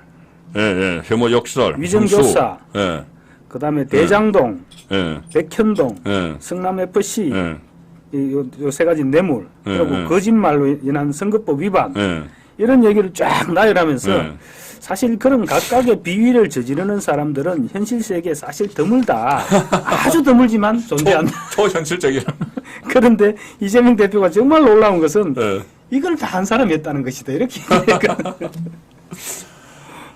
그러니까요. 어떻게 그 지금 혐의가 10개가 넘고 주 3회 재판을 받고 있는데 아직 재판 받을 게 더 남았어요. 그러면은 지금도 아직 검찰 수사 중인 몇 건 되죠. 검찰 수사 중인 게 당장 그때 유창호 판사가 기각을 한 거 이것은 이제 그 다시 영장 재청구한다는 말이 있었는데 이제 선거 때문에 아마 선거 때문에 네, 선거 후회할 수 있는데 대북 선거. 네, 대북 선거. 대북 선거. 그 지금 대북 선거 김성태가 풀려나 있거든요. 풀려나왔죠. 또 무슨 이야기 할지 몰라요. 풀려나오면서 김성태가 네, 재판에서 다 이야기하겠다고 했어요. 굉장히 뼈 있는 얘기도 했습니다. 네, 쉽게 이야기하면 당신이 안 했다고? 예, 예, 이런 그런 식의 식으로. 얘기를 했었. 네가 나를 몰라? 그러니까. 예. 나보고 조폭이라고? 뭐 이런 거. 그 나한테 내 돈 가져가서 막 북한에 줄 때는 언제고 나보고 조폭이라고? 뭐 이런 이야기. 또 법카도 남았고. 예, 북한은 지금 이 조명현 씨 그 7구 공무원으로서 갑질을 당했던 직장 갑질을 당했던 조명현 씨가 계속 그 검찰에서 진술을 하고 있고 이게 국민권익위원회에서 그 대검에 수사 의뢰를 했고 법카도 이거 보니까 정말 빼박이거든요. 왜냐하면 그렇죠. 정인이 있기 때문에. 아, 예, 예. 조명현 씨가 지금 계속 이야기를 하고 있지 않습니까? 그거하고 또 그것도 있어요. 정자동 호텔도 있고. 정자동 있죠. 그렇죠. 정자동 호텔. 또 쪼개기 후원금. 쪼개기 후원금. 변호사비 대납도 이거 끝난 거 아닙니다. 그렇죠. 변호사비 대납은 저번에 이 선거법 위반 변호사비 대납인데 경기도지사. 근데 대선 때 이 또 선거법 위반 거짓말 또 있잖아요. 이 이재명의 변호사가 한 6명 되는데 그 변호사비가 다 어디서 나올까? 이번에 배지 많이 답니다. 아, 그 변호사 수임료 대신 배지로 이번에 저기 강주. 예, 많습니다. 특히 이번에 임종석 거기 붙인 조상호도 지금, 대장동 예, 대장동 변호사죠. 아, 그런 사람들은 그러면 수임료 안 받고 그걸로 대가를 받으면 그거는 뇌물 아닌가요? 뇌물이죠. 지금 문재인이 그 이상지 예. 그 중진공 그 자리 주고 나중에 또 민주당 공천 주고 해서 그 사위 그 서창호 씨. 예. 그래서 그 이스타항공 타이스타젯에 지위 없었겠다고 해서 수사하고 있잖아요. 아. 이거는 뭐 명백한 뇌물이죠. 만약에 정말 변호사비를 받지 않았다면. 그래서 지난번에 그렇죠. 변호사비 대납 얘기가 나왔는 것도 예. 그대로 주면 공짜 무료로 할 수 없기 때문에 그렇게 대납을 했는 거거든요. 그렇죠. 자, 그러면은 그 앞으로 이재명은 지금 드러나 있는 사건들이 재판을 받고 수사를 받고 뭐 해도 정말 파도 또 다른 파면은 또 다른 또 혐의들도 막 쏟아질 수 있는 그런 상황이 된다. 하다 보면 앞에 건 자꾸 잊어버린다니까요. 그러니까 빨리빨리 기소를 해야 돼요. 기소해서 재판에 남겨놔야 돼. 법카만 해도 사실은 저 근래에는 좀 내리에서 조금 잊어졌는데 네. 어제 한동훈 위원장이 다시 꺼낸 거거든요. 한동훈 위원장이 절묘하게 예. 기자들이 왜 질문 안 해보고 그러니까. 그리고 또 어제 수원에서 했잖아요. 예. 경기도 수원지검에서 지금 수사 중이죠. 그렇죠. 수원지검에서 전담 수사팀이 지금 구성이 돼가지고 하고 있고 또 수원은 경기도의 심장부잖아요. 거기 가서 이제 어떻게 보면 수원 시민들 또 피해자죠. 그래서 거기서 법인카드 이야기를 꺼냈다는 겁니다. 예. 오늘 한 이야기 중에 이것도 하나 있어요. 상당히 의미 있다고 보는데 국회의원 세비. 국민 중위소득 수준으로 낮춰야 된다. 네. 이건 어떻게 보세요? 근데 이건 사실은 이제 어떻게 보면 뭐 공무원들 월급 오르면서 이번에 같이 올랐는데. 예, 뭐 1.몇%인가 통상적이다 뭐 이렇게 뉴스화가 되기는 했는데. 1.7% 올랐네. 예, 어쨌거나 지금 국민 감정들이 국회의원 정치인들에 대해서 그만큼 좋지 않다는 것이죠. 그렇죠. 그 때문에 이제 한동훈 위원장이 딱 꼬집어낸 것 같은데. 사실은 이렇게 지금 국회의원 우리가 공천 때마다 느끼는 거지만 국회의원 경쟁률이 엄청 치열하죠. 치열하죠. 예, 예. 엄청 치열한 이유가 왜 정말로 국가와 민족을 위해서 열심히 일하기 위해서 이렇게 경쟁이 치열하겠습니까? 저는 그게 아니라고 보고. 아주 있긴 있어요. 물론 있죠. 예, 물론 아주 있죠. 극소수는 있는데 예. 그 중에서는 또 상당수는 생계형 정치인들이 많아요. 그렇죠. 생계형 정치인들 같은 경우는 자기 국회의원 보수 그리고 그 뭐 좀 뭐라고 합니까 비금전적 어떤 혜택, 예, 예. 뭐 소위 말하면 특권 이런 거겠죠. 예. 그런 부분 때문에 사실 국회의원을 하고 싶어하는 경우가 뭐 음. 국회의원 제가 다들 전체 국회의원을 모욕하는 것은 예, 아닙니다. 예, 예. 그런 부분 때문에 메리트를 가지고 국회의원을 하겠다고 덤비는 도전하는 사람들이 사실은 굉장히 많거든요. 그럼요. 그래서 이 부분들을 좀 현실화 시킨다면 뭐 저 충분히 저 그건 되겠죠. 좀 걸러내는. 정치 개혁을 할 수 있는 그렇죠. 정치 개혁도 국회의원도 개혁할 수 있는 그런 예. 부분은 소지는 충분히 될 수 있을 것 같은데 그래서 현실적으로 이걸 밀어붙이려면 현실성은 어떤지 제가 솔직히 잘 모르겠습니다. 아, 당내에서 반발이 있겠죠. 당내 반발이 당연히 반발이 있겠죠. 엄청나게 예. 있겠죠. 근데 제가 모두의 말씀을 들었는데 오시기 전에 한동훈 비대위원장은 국회의원 출마 안 할 거기 때문에 보니까 상관없나. 그 아젠다를 던질 수는 있어요. 근데 이제 물론 아젠다는 던졌는데 던지고 나면 이제 실천이 사실은 문제인데 네. 이 부분을 만약에 한동훈 위원장이 이제 국회에는 출마를 안 했고 총선 이후에 만약에 정치권을 뭐 어디 뭐 당분간 떠나 있는다든지 이렇게 국민의힘과 약간의 거리를 두고 있다든지 이렇게 해버리면 지금까지 얘기했던 그 같은 개혁 조치들이 과연 어떻게 될까 그런 부분들도 사실 저는 조금 신경이 쓰이긴 하거든요. 그래서 제가 이런 아이디어를 냈다가 좀 반박을 받은 게 있는데 뭐냐면은 총선 출마 안 하잖아요. 안 하면은 비대위원장 끝나면 예. 뭐 합니까? 다음에 비대위원장 끝나면은 그러니까 국민의힘에서 뭘 해야 돼요? 국민의힘에서 전당대회를 전당대회 해야죠. 새 지도부 뽑아야죠. 그렇죠. 그 출마하면 된다고 제가. 하면 됩니다. 당연히 이제 다 그런 요구가 이제 총선 승리를 전제로. 그러니까요. 네. 그런 요구가 분출하겠죠. 네. 당연히 분출할 겁니다. 그런데 이제 만약에 이제 뭐 여권 전체 구조로 볼 때는 한동훈 위원장이 뭐 총선을 압승으로 이끌면 뭐 전당대회 출마하면 당선할 수 있겠죠. 대표 될 수 있겠죠. 총선에 이기면 대표되죠. 예, 대표가 되면 이제 한동훈 위원장한테 한동훈 대표가 되겠죠. 한동훈 대표한테 너무 빨리 힘이 쏠리게 엄청나게 쏠리죠. 너무 빨리 힘이 쏠리게 되거든요. 네. 윤 대통령 임기 아직 3년 남았습니다. 3년 남았죠. 그러면 한동훈 임기 2년 됩니다. 네, 3년이 대표 2년. 3년이 남았기 때문에 그 부분은 그러니까 그 부분 때문에. 서로가 바람직하지 않지 않겠느냐. 저도 그 생각입니다. 윤 대통령을 봐서도 바람직하지 않고. 그런데 일단 총선 이기고 나서 우선 이기고 난 뒤에 생각을 하면 돼요. 그 한동훈 장, 뭐 윤석열 대통령은 다시 내각에서 일시키겠다는 이야기를 했잖아요. 예. 그러면 뭐 국무총리를 할 수도 있는 거고. 총리할 수도 있고요. 그리고 장관 자리, 다른 장관 자리, 행안부 뭐 이런 것도 할 수 있어요. 또 다른 걸 또 할 수도 있죠. 네, 장관 2번 한 사람도 있습니다. 그 바꿔가지고 유종복 지금 인천시장 같은 경우도 이명박 정부, 박근혜 정부에서 행안부 장관도 하고. 또 다른 장관도 했었죠. 조금 또 뭐 여론에 관심에서 조금 멀어져 있는 것도 뭐 크게 나쁜 일도 아니겠죠. 예, 뭐 그런 거. 어쨌든 총선 이기고 나서 그런 생각을 하면 되고. 조금 전에 이제 그 말씀으로 다시 한번 돌아오면은 국민 중위 소득 수준으로 낮추겠다 이 제안을 했거든. 낮추자. 네. 낮추자. 이건 이제 사견임을 전제로. 네, 낮추자. 그 이유는 뭐냐? 국회의원은 국민의 대표고 단순한 고위 공직자가 아니다. 저는 개인적으로 한동훈의 말입니다. 예. 개인적으로 그 임무와 영예에 걸맞는 세비가 지급돼야 한다고 생각한다. 임무가 중하고 명예가 높으니 세비가 높아야 한다는 것이 아니고 국민을 대표하는 직이라서 상징적으로 우리 국민들의 중위소득에 해당하는 정도 액수를 세비로 받는 것이 어떤가 하는 생각을 예전부터 해왔다. 자, 그럼 중위소득이 얼마냐?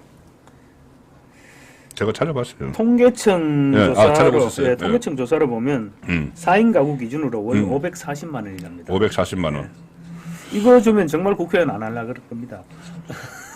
국회의원들은 또 쓰는 돈도 있어요. 쓸 돈이 또 있어요. 그렇죠. 이게 하면은 지금 현재 이번에 1.7% 올라서 연봉 기준으로 하면은 1억 5,700만 원이거든요. 1억 5,700만 원인데 이 540만 원이면은 연봉으로 하면은 한 6천만 원. 1,000만 원 정도 되겠죠. 그런데 이거 1억 5,700만 원이 뿐이 있는 게 아니고 이건 세비고. 그럼요. 무슨 뭐 기름가, 뭐 우편요금, 뭐 교통비 엄청 들어가요. 이건 또 명절 보너스도 또 있습니다. 그렇죠. 그래서 이제 검은 돈은 요새 잘 없나요? 어떻게 요즘? 근데 이제 그거는 이제 저 실력에 따라서 다르겠죠. 몰래 받을 수 있는 실력. 네. 몰래 받을 수 있는 실력이 있는 사람들은 이번에 탈로 나가지고 돈 봉투 300만 원씩 받은 그 사람들은. 근데 사실 그 정도 돈 봉투가 아니고 몰래 받으면 위험 수당이 따로 붙을 수밖에 없죠. 대가성 있는 송영길 그 무슨 뭐 그럼요. 뭐 해줘 처리해줘. 사실 송영길도 이번 일이 저 소각장 증설. 이번 일이 아니었으면 전당대회도 멍투가 아니었으면 그거 그냥 묻혀 지나가는. 그렇네. 예. 그런 일들이 허다하게 있다고 봐야 되겠죠.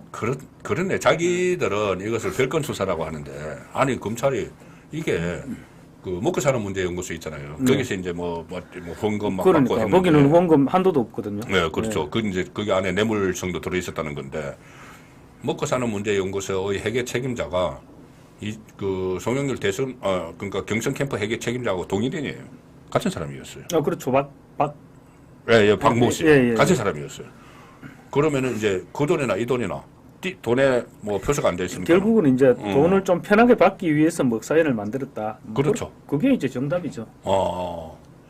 편하게 받는 통로로 만들었다. 받아도 들켜도 변명할 여지도 근데 있고. 이번 변명이 이제 안 통해서 이번에는 안 통했죠. 안 통했죠. 그런 식의 또 검은 돈이 우리가 모르는 그러니까 지금 말씀하신 게 상당히 중요한 말씀이신데 계속 여당을 하고 있었으면 뭐 드러날 일도 없고 그랬던 부분이죠. 그러려고 여당을 하려고 그렇게 길을 쓰고 했는데 그러니까 이번에 만약에 봉투가 드러나지 않았으면은 이정건 이제 녹음 파일에서 시작이 됐는데 이정건이 그러면은 어떻게 뭐 정치의 속사를 보이게 하고 그것을 뭐 개선하는데 좀 일조한 것도 있네요. 어쨌든 본의 아니게. 본의 아니게. 돈 봉투가 없었으면은 그 소각장을 증설하는 대가로 뇌물을 받고 이런 혐의도 드러나지 않았다. 못 드러났죠. 어떻게 드러나겠어요? 그러면 이제 그 유사한 다른 사안들도 드러나지 않고 묻히는 게 상당히 많을 거다. 충분히 예상을 할 수가 있는 상황인데 조금 전에 생계형 정치인 말씀하셨잖아요. 예. 그거 제가 확 와닿던데 여의도 올해 출입하셨잖아요. 30년 출입하셨잖아요. 제가 35년 출입했고 여의도 낭인들 많죠. 낭인들 엄청나죠. 여의도 낭인들 정말 생산적인 일은 한 번도 안 해본 사람들이 여의도 주변에서 왔다 갔다 하고 그것도 보좌관하고 또 달라요. 또 다르죠. 그 보좌관하고 천지 차이죠. 네, 보좌관들은 뭐 전문성도 있고 한 보좌관들 많은데 누가 가장 생각이 나세요? 저는 이모 씨가 생각나요. 여의도 낭인들 워낙 여러 사람들이 많아가지고. 이준석. 이준석. 네. 이준석도 이제 진짜 완전히 여의도 낭인이 됐죠. 여의도 낭인이었죠. 근데 어쩌다 당대표 한번 해가지고 당대표였고. 이렇게 이제 그리고 또 이 좌편향된 그리고 또 내부 분열을 부추겨 주니까 좌편향된 언론에서 계속 띄워줘 가지고 여기까지 왔는데 이준석 입장에서는 엄청 신나는 놀이터였죠. 그렇죠. 더군다나 제1야당 당대표까지 결국은 여당 대표까지 했죠. 연결돼서 그 정도까지 자기가 따먹은 거거든요. 사실은. 그렇죠. 어떻게 보면 당원들 다 속인 겁니다. 현란한 말솜씨. 예. 그래서 당대표까지 거머쥐고 했는데 그러니까 저런 부류도 있지만 사실은 뭐 우리가 방금 조금 전에 얘기하던 그 생계형 정치인의 예를 든다면 정말 평생의 목적이 뺏지 안 본다는 거고. 그 사람들 많아요. 여의도에. 수십 년 동안 돌아다니는 사람들 많죠. 돌아다니면서 그래도 이제 오래 있다가 보니까 발음 넓습니다. 발음 넓다 보니까 결국은 이제 로비스트 비슷하게 그렇게 활동하는 사람들이 굉장히 많죠. 그리고 그렇죠. 국회 앞에 다방에 커피숍에 가면 낮에 죽치고 있는 사람들 많습니다. 그래서 지금 생계형 정치인들이 이렇게 본인이 또 이 국회의원 한번 달겠다고 그냥 거의 일생을 막 투자하는 사람들이 있어요. 그럼요. 이 사람들은 국회의원 배지를 달게 되면은 요즘은 좀 그렇지 않지만 본전 뽑으려고 하죠. 본전 뽑으려고 하는 거예요. 그게 우리 정치를 참 퇴행시켰죠. 퇴행시키는 그런. 과거에는 뭐 사실은 뭐 비례대표 그런 부분들이 그렇죠. 비례대표 하려면 30억, 40억 뭐 기본적으로 얘기가 나왔으니까. 3당 4락 아니 그러니까. 4당 3락 이야기 있었어요. 그러니까 4당 그 3락. 돈을 내고 비례대표 배지를 달면 본전을 뽑아야 될 거 아닙니까? 그렇죠. 그러니까 그만큼 이상한 일들이 많았던 거죠. 예. 3당 4락이 뭐 과거 이야기입니다. 그 상김 시대에. 상김 시대 얘기죠. 저도 그때 처음에 정치를 오니까는 3당 4락을 이야기하는 거예요. 그래서 이게 우리가 보통 대입 입시 공부할 때 3당 4락 하잖아요. 3시간 자면은 3시간. 붙고 4시간 자면은 떨어진다. 그런데 거기는 이 4당 3락 이야기를 하더라고. 40억 내면은 비례대표 그때 전국구라고 했죠. 전국구, 돈전자 예. 전국구 막 이런 이야기 전국구 40억 내면 붙고 30억 30억 내면 내면은 떨어진다. 웃지 못할 얘기도 많았죠. 네. 뭐 40억 주기로 하고 이제 성금 20억을 주고 들어왔는데 아 재밌다. 예. 당선되고 비례대표 배지 달고 난 뒤에는 네. 20억 떼먹는다고 네. 계속 당에서 내놔라 그러고 난 못 네. 내놓는다 그러고 그렇죠. 그렇게 좀 오래되긴 됐는 얘기인데 네. 오래된 이야기니까 지금 할 수 있는 거예요. 공소시효 다 지났어. 그런 얘기까지 많이. 그런데 사실은 뭐 전해오는 얘기가 아니고 거의 정설로 그런 얘기들이 거의 정설이었죠. 그렇죠.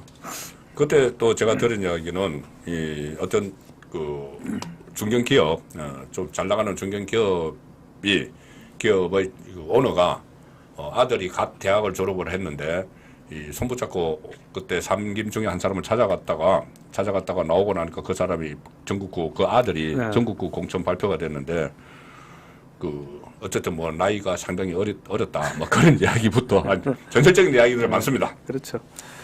자, 이제 다시 현실 세계로 와서 그것은 과거에 우리가 처음에 정치부 기자 할 때 이야기고. 정말 옛날 얘기죠. 예, 옛날 얘기죠. 계속 이제 목요일 날 출연을 하실 거니까 우리 둘 사이에 이렇게 재미있는 이야기들이 많습니다. 과거 정치권에서 이 대선 때, 총선 때 막 일어났던 이야기들. 범위를 안 넣는 선에서 하나씩 풀어보죠. 하나씩 풀어보겠습니다. 오늘은 과거의 전국구 어떻게 공천이 이루어졌는지 살짝 소개만 해드렸고 앞으로 더 재미있는 내용도 한번 준비를 하겠습니다. 자, 오늘 아침에 세계일보 여론조사가 나왔습니다. 창간 35주년 갤럽하고 있습니다. 갤럽하고 이 정당 지지율 이거야 뭐 지금 계속 여기저기 변하는 거니까 이건 일단은 논외로 하고 한동훈과 이재명이 이 수도권에서도 지지율이 비슷하게 나왔다. 이게 뭐냐 하면은 자 다른 그 조사에서는 자기 정치 지도자로 누가 적합하느냐 이렇게 묻습니다. 그런데 이번 항목을 보니까는 장래 대통령감으로 누가 좋다고 생각하느냐 주관식 질문이 주관식 질문. 차기 대통령감이었구나. 예. 이건 자기 지도자가 아니고 그렇네, 차기 대통령감을 딱 그대로 물었어요. 물었는데 결과가 어떻게 나왔냐. 한동훈 26%, 이재명 26% 동률로 나왔어요. 그 다음에 이준석 3, 이낙연 3, 홍준표 3, 뭐 이탄희도 있네. 이게 왜냐면 자유응답이거든요. 그러니까, 예. 갤럽은 갤럽은 다른 조사에서는 후보들을 쭉 불러줘서 하는데 자유롭게 응답하는 쉽게 거예요. 말하면 주관식이죠. 주관식이죠. 예. 이탄희, 안철수, 유승민, 김동연 다 1. 물론 제일 많은 거는 업성과 모름, 무응답 합하면 31. 자, 그런데 어쨌든 자, 한동훈 정치 시작한 지 한 달 됐습니다. 한 달 됐는데 대선에까지 출마하고 거대 야당의 대표 경기도지사를 한 이재명과 타이 기록을 세우는데 이거 어떻게 평가하세요? 사실은 이거는 이제 이재명 대표 입장에서 보면 뭐 쉽게 말하면 이겨도 본전인 네. 적게 이기면 지는 그렇죠. 지는 것 거죠. 같은 네, 그런 게임이거든요. 예. 근데 지금 요 근래 여론조사에서 예. 계속 이 사실 추세가 지금 이렇게 추세를 보기 위해서 이제 여론조사를 그러니까 계속 주목하는 추세가 거죠. 지금 이렇게 되고 있거든요. 예. 이런 거 보면 이제 한동훈 위원장은 뭐 쉽게 얘기하면 떠오르는 태양일 수 있고 예.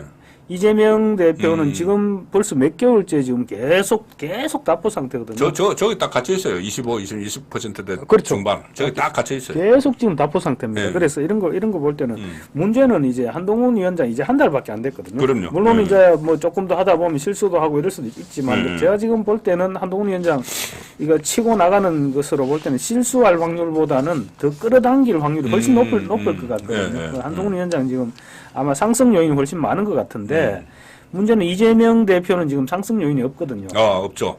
상승 요인이 없을 뿐더러 지금 올해 이제 리스크만 더 쌓이고 있죠. 리스크는 이미 이제 사법 리스크는 이만큼 쌓여 있는 상태고 당내 분란 리스크 이게 지금 이 정도에서 이게 깔아앉을 일이 아니거든요. 지금은 총선 공천 때문에 의원들이 지금 많이 참고 있습니다. 어쩔 수 그렇죠, 없어요. 그렇죠. 많이 네. 참고 있습니다.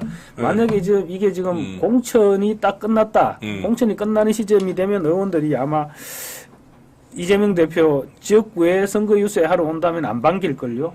과거에 누구처럼. 그러니까 과거에 누구처럼. 저 그래프에 저 빨간 옷 입고 계신 분처럼 지방선거 때 그랬잖아. 그러니까 온 걸 안 반기게 될 겁니다. 그렇게 되면 이재명 대표 다운될 수밖에 없거든요. 그렇죠. 그 이재명 손절론이 나올 수도 있겠네요. 그럼요. 손절론. 공천이 다 끝나고 나면은 그럼요.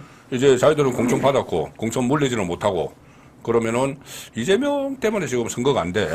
그렇게 되면은. 그러니까요. 그래서 아마 저 의원들이 뭐 비례대표 얘기로 넘어가자면 의원들이 이재명 대표가 비례대표로 받는 거 설령 이제 아마 병립형으로 갈 겁니다. 예, 가려고 하겠죠.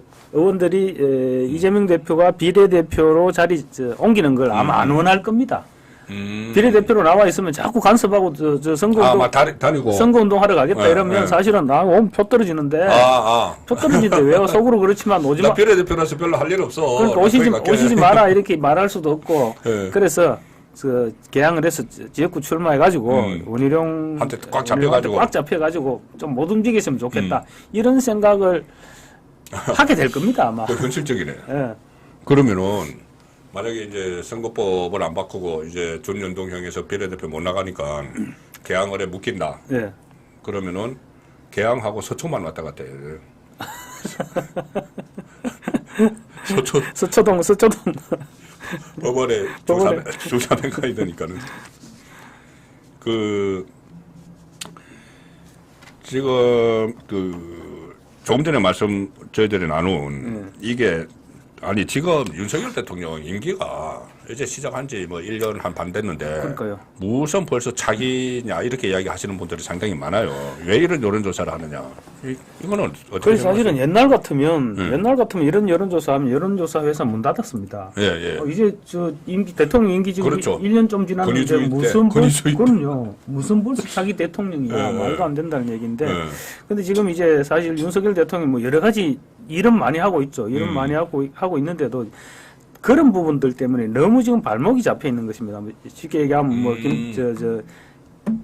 도이치모터스 아니면 뭐 김건희 파우치 뭐 이런 부분들 때문에 너무 지금 국민 밉상으로 오히려 그렇게 지금 이상하게 인식이 되다 보니까 그렇게 이제 그 프레임을 만들어가고 있죠. 이미 계속 야당에서 프레임을 그렇게 좌편향된 언론들이 만들어가고 있는 거예요. 그리고 지금 KBS 지금 바뀌었지만 얼마 전까지만 해도 KBS도 같은 편에 했잖아요. 그렇죠. 그러니까 KBS, MBC 그 사실 방송의 힘이 크거든요. 이 사람들 그렇게 몰아붙이니까 윤석열 대통령이 처음에는 속절없이 무너졌던 거죠. 그게 지금 이제 회복을 못하고 있는 그런 국면이 아닐까 그렇게 생각이 됩니다. 예, 그래서 이제 여론조사가 너무 이제 자기 대통령으로 딱 못 박았잖아요.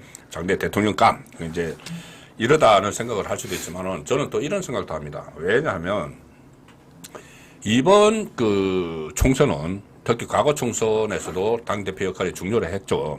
예를 들어서 박근혜 이럴 때도 중요했습니다. 근데 그게 아니고 항우여 대표 체제 이런 때도 선거했잖아요. 그렇죠. 그러면 대표 간판으로 하는 건 아니에요. 존재감이 약하니까는. 뭐 박근혜나 이 정도 되면 몰라도 그때 김무성도 마찬가지예요. 김무성 얼굴로 완전 한 건 아니거든요. 그렇죠. 근데 이번에는 그때 이해찬 때도 마찬가지고 민주당 이해찬 얼굴을 막 한 게 아니에요. 이해찬은 일부러 뒤로 숨어서 그때 이낙연을 내보냈잖아요. 그때 지지율이 높았으니까는. 그런데 이번에는 확실하게 되는 거예요. 한동훈의 국민의힘, 이재명의 민주당. 이렇게 되니까는 그러면 이 사람들이 투표에 영향을 미치는데 그러면 한동훈과 이재명 둘 중에 누가 국민의 지지를 받는 거야 이렇게 되는 거죠. 그래서 저는 이게 상당히 의미가 있다고 보고 특히 수도권에서 서울을 보면은 이게 이재명 24, 한동훈 23 이제 오차범위 안에 있는데 이거 말고 다른 조사에서는 한동훈이 앞섰다는 것도 나와요. 앞선 조사도 많이 나왔어요. 상당히 많이 나왔어요. 서울은 많이 앞서 있었고 15%까지 막 앞섰다는 것도 인천 경기는 거의 따라붙었고 그런 조사가 많이 나왔는데 저도 오늘 이 조사를 보고는 오히려 그러니까 1% 포인트지만 어떻게 뒤졌나 이런 생각을 했는데 어쨌든 보면 지금 한동훈 위원장 이후에 한동훈 위원장 취임 이후에 서울에서 한동훈 위원장이 엄청 지지율이 올랐거든요. 그렇죠. 올랐고 그러면서 국민의힘 지지율도 덩달아서 많이 올랐습니다.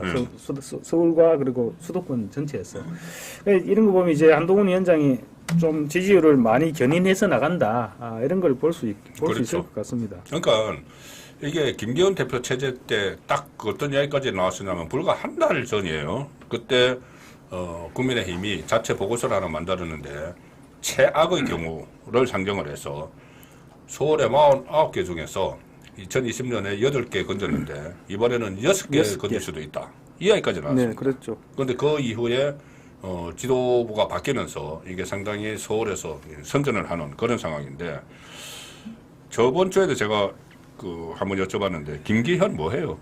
김기현 얼마 전에 출마 선언했습니다. 아, 출마 선언했어요? 네, 출마 선언했습니다. 공천 신청을 했겠네, 그럼? 했겠죠? 공천 신청했겠죠. 했겠죠, 당연히. 공천 신청까지는 모르겠지만 출마 선언했으니까 자기는 당연히 국민의힘 간판을 달고 네. 출마하겠다 이렇게 출마 선언을 했거든요. 네. 그러니까 출마 선언을 했구나. 그래서 지금 출마 선언하고 지금 대권의 꿈을 키우고 있습니다. 대권의 꿈. 네. 뭐 꿈이야 뭐. 꿈도 못 꾸나. 네, 꿈도. 아니 근데 중앙당에는 왜 안 나타나요?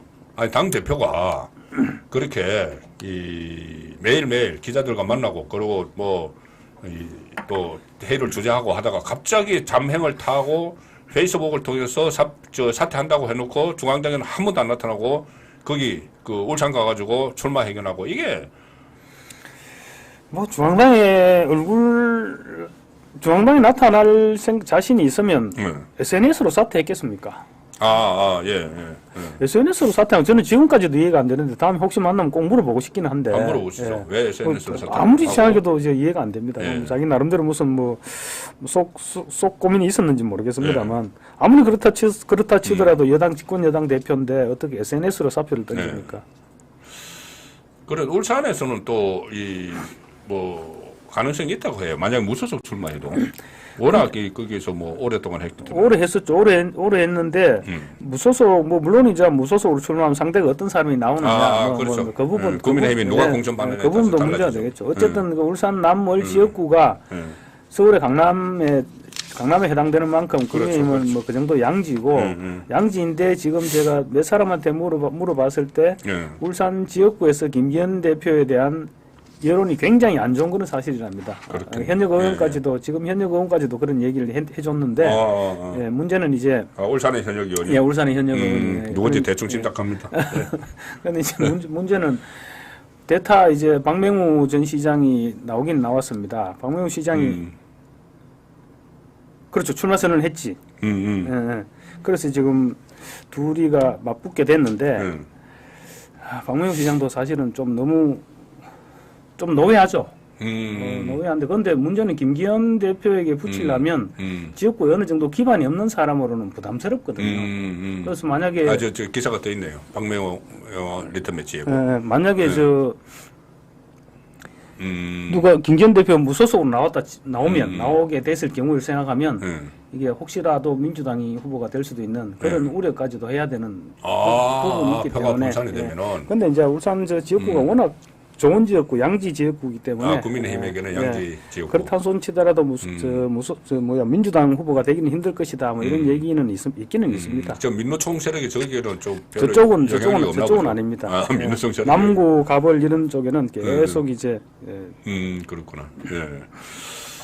자, 조금 전에 잠시 말씀이 나왔지만 비례대표 있지 않습니까? 비례대표. 이거 이재명이 한동훈 비대위원장도 그런 이야기를 했어요.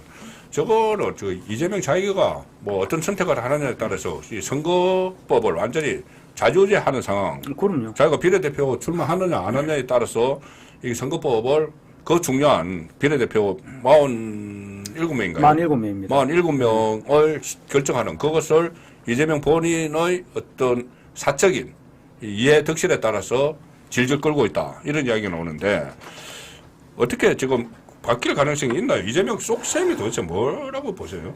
이재명 대표가 만약에 연동형 비례대표제로 지금처럼 연동형 비례대표제 그것도 이제 위성정당 없는 연동형 비례대표제 이게 총선 지난 대선 공약이었죠. 그러니까 위성정당을 안 연동형 비례대표제도를 위성정당 없이 실시하겠다. 이게 이제 대선 공약이었거든요. 그렇죠. 어쨌든 간에 연동형으로 실시 그대로 갈 생각이 있으면 어제 답변할 때 쉽게 했을 거 아닙니까? 그렇죠.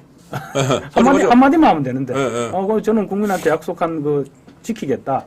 아이 그 말을 어떻게 해? 그러니까. 꿈이라고 약속하는 거 안 지킨 게 뭐 불체포 특권 포기를 비롯해서 엄청나게 많은데. 어쨌든 그 한마디만 하면 뭐 연동형으로 갈 생각이 있다는 게 되는데 그래서 저는 아마 병립형으로 갈 것이다.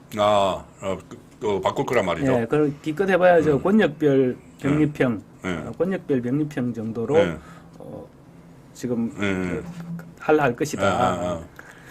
그러니까 이재명 대표 입장에서는 연동형을 지금 할 이유가 진짜 하기 싫거든요. 아까 뭐 얼핏 얘기했지만 사실 지금 지역구 별로 나가기 싫습니다. 그렇겠죠. 국회의원 뺐지 뭐 지역구에서 한 번 더 달면 뭐 하겠습니까? 어차피 뺐지만 달면 그러니까 되니까. 지역구는 별로 그러니까 지역구는 안 나가려면 어떤 대피 공간을 만들어야 되는데 대피 공간. 비례대표가 대표 공간이 되버렸네. 그렇죠. 병립형으로 안 하면 병립형으로 안 하면 지금처럼 연동제에서는 자기가 지역구 출마해야 되잖아요. 예. 그래서 대표 공간 하니까 또 생각나는 이재명의 말이 있네. 멋있게 지면 뭐해? 멋있게 지면 뭐해? 멋있게 지면 뭐해? 그러니까 연동형 해서 진다는 이야기죠. 멋있게 지는 게 민주당이 지는 것뿐이 아니고 자기도 그럼요. 개항을 해서 멋있게. 그리고 지금 비례대표 병립형으로 하면 아마 이재명 대표 적어도 한 15명에서 17명? 네. 그 정도는 자기가 지명할 수 있을 겁니다. 그렇죠. 자기 사람은. 그 사람들은 일종의 자기 홍위병입니다. 그 큰 떡을 놓치고 싶겠어요? 변호사들 쭉 주면 되겠네. 지금 변호사 조금 전에 이야기했던. 아마 많이 골라놨을 겁니다. 자기 호위할 수 있는 그런 선수들로 머릿속에 정리해놨을 건데. 그리고 그렇게 해서 17명, 15에서 17명 정도가 당에 쫙 들어오면 이게 완전 또 이게 이제 사당화의 완성판입니다. 이재명 그렇죠. 사당화의 완성판이 되는데 그래서 지금 요걸 듣더라도 병립형으로 밀어붙이려고 한다. 누굽니까? 정청래 최고가 밑밥 깔았죠. 전당원 투표제. 그렇죠. 전당원 투표제로 가면 맞아요. 7대3 정도로는 확실한 거에 되니까. 그래서 지금 오늘 어디 조간신문에 보니까 전당원 투표제 준비 지금 작업에 착수했다 이런 기사도 어디서 본 것 같은데. 맞아요. 전당원 투표제 이야기하니까는 그걸로 가는 거 맞네. 그러니까요. 이게 그래서 아마 마지막으로 이제 조금 더 눈치 보는 척 하다가 아마 밀어붙일 것 같습니다. 그러니까 전당원 투표제를 하면 내가 그런 게 아니고 당원들이. 그럼요. 여태까지 그래 왔어요. 그러니까 전당원 투표제가 욕바지죠, 욕바지. 욕바지 하는 거예요.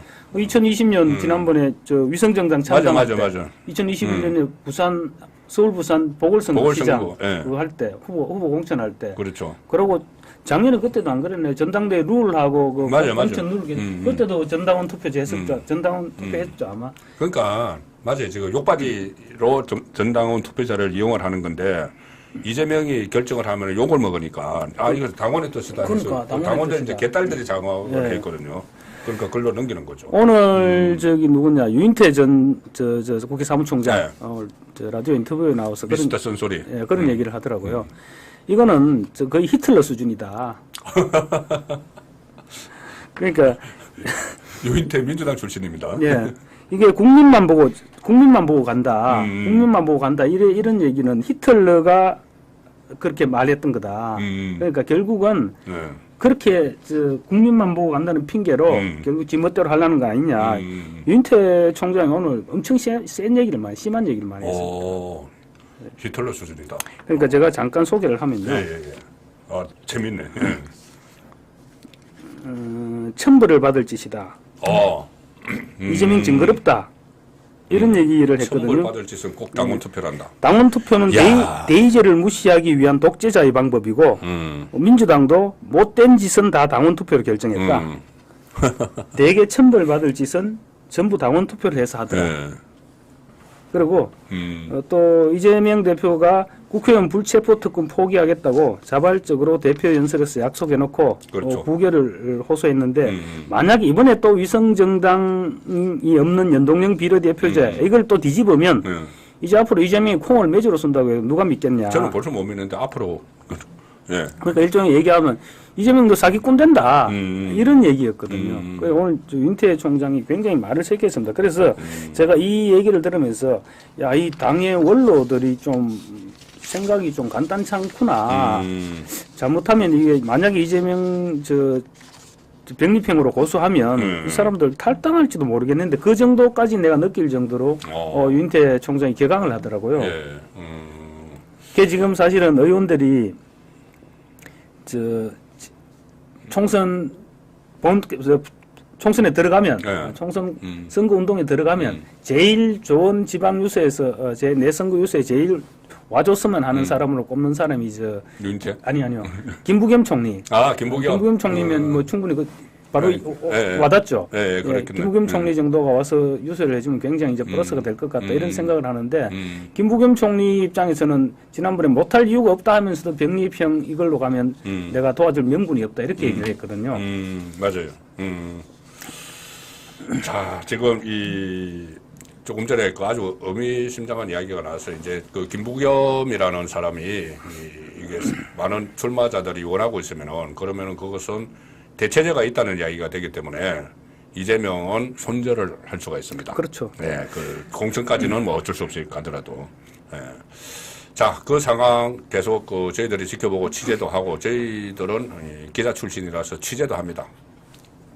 다른 사람하고 비교하는 건 아니고 다른 평론가와 비교하는 것은 아니고 가급적이면 좀 취재를 해서 속 깊은 이야기를 들려드리도록 노력을 하고 있고 앞으로도 계속하겠습니다. 다음 주 목요일에도 송국근의 그 현장 정치에서 김경국 기자 같이 또 속 깊은 이야기, 속 깊이 한번 들어가 보는 시간을 갖도록 하고 오늘은 여기서 작별하겠습니다. 고맙습니다. 네, 감사합니다. 네.